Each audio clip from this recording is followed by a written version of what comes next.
first your thoughts on the cost to benefit analysis on what the multiple FX exchange rates is doing for Nigeria. Well, there were some very interesting reports done in the 1990s about the advantages of multiple exchange rates. And what they said is they're very good, or can be good, at helping us when there's a shock, like a collapse in the oil, as we saw in Nigeria in 2014-15.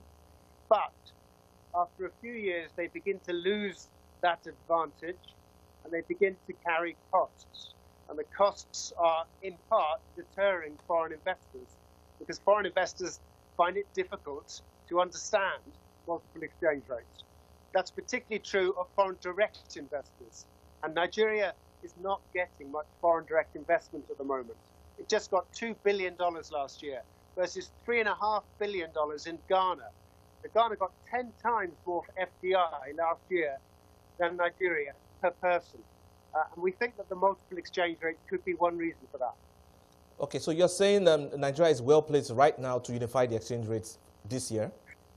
It does look well placed because the experience of other countries in the 1980s and the 1990s was that unifying the exchange rates worked when the gap between the fixed rate, which in Nigeria's case is about 305, 306 now, and the floating rate around 360 is not too big. When it's about 20% as it is in Nigeria today, that's not too big. And the budget deficit is also not too big either. So Nigeria seems well placed to unify the exchange rates this year. All right, then let's look at what the events that are playing out here. We're seeing a likely change in, the central bank governor of Nigeria's tenure is going to end sometime soon, and there's possibility of a change that might happen for the central bank. How do you think this will affect our short to long-term positioning for policy for FX? Well, short term, I think portfolio investors will be more positive.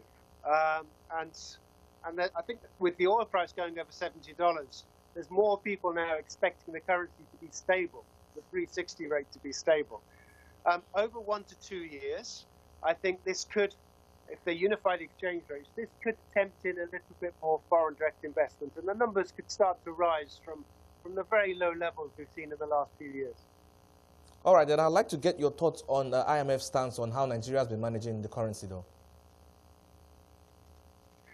The IMF has not been, doesn't approve of multiple exchange rates, and it hasn't approved since 1947. It used to tell off European countries for having multiple exchange rates back in those days. So generally, the IMF feels that the more market-orientated an economy is, the more investment it will tend to attract. So the IMF would be very pleased to see a unification of exchange rates, just like foreign investors would. And it's probably in Nigeria's best interests. The only other country I can think of in emerging markets with multiple exchange rates is Venezuela.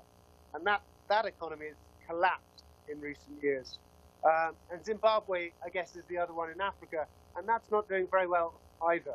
So the history of countries that stick with multiple exchange rates is not encouraging. All right, but then looking at the recent IMF Article 4 consultation with Nigeria, I'm just going to read a quick excerpt from that report. It says, FX intervention should be limited to containing excessive fluctuations to safeguard reserves. What's your thought on this? That's the convention that the IMF says for everyone. And generally, it's what market participants expect for all emerging markets too. We all understand that you can try and limit extreme moves, 5–10% moves in the currency in a short period of time. But in the main, we think it's generally better if a currency is seen as the reflection of an economy's health. So when there's a lot of money coming in, you'd expect it to strengthen. When there's a lot of money going out, you'd expect it to weaken. And that weaker currency can have advantages. For example, the government gets more naira for its oil exports, more naira it can spend with its budget when the currency is weaker, which then helps it offset some of the pain from falling oil prices, for example. I'd like to get your thoughts on the FX restriction. Let me just also read another quick one from the IMF where on the FX restriction. I would like to know if you agree or disagree on this one. So this IMF says removing the FX restrictions will eliminate the parallel market premium in a more sustained manner. Do you agree with this stance? It should do. It should do. That's right. All right, but you know, how do you think we should plan going forward with the FX restrictions, though?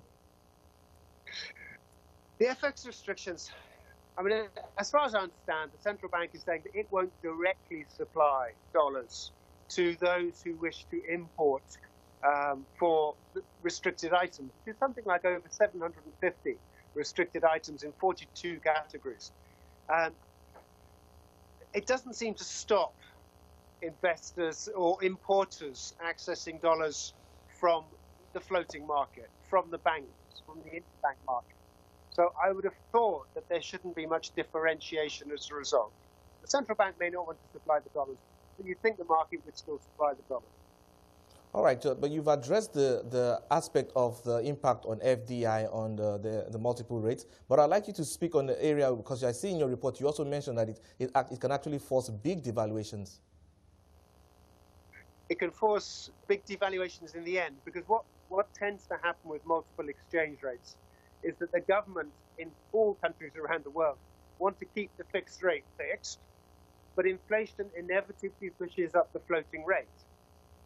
So if inflation is 10% a year in Nigeria, you would expect the floating rate, on average, most years, to weaken by 10%. So over time, that difference between the official fixed rate and the floating rate, which today is about 20%, if inflation is 10% this year, you'd expect it to go to 30% this year, then more than 40% the year after, over 50% the year after that. And then when the devaluation does come, and it always has to come, it becomes very significant and very destabilizing.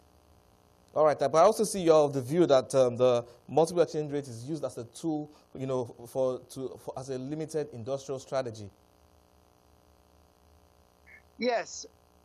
What I'm getting at here is that I think the government, it doesn't collect much in the way of taxes. Nigeria's taxes are among the lowest in all frontier or African or emerging market economies that we look at, which means the government hasn't got much money to support investment in the areas it wants to support, like manufacturing, for example. What it does instead via this multiple exchange rate is give dollars at a different exchange rate, this 305 rate, or perhaps somewhere between 305 and 360. It gives dollars at that exchange rate, which is in effect giving a subsidy to certain sectors that it wants to support. So in that regard, I think the multiple exchange rates are perhaps an industrial strategy of the government. They can't afford to do it by the budget, so they do it by the FX instead, by the foreign exchange instead.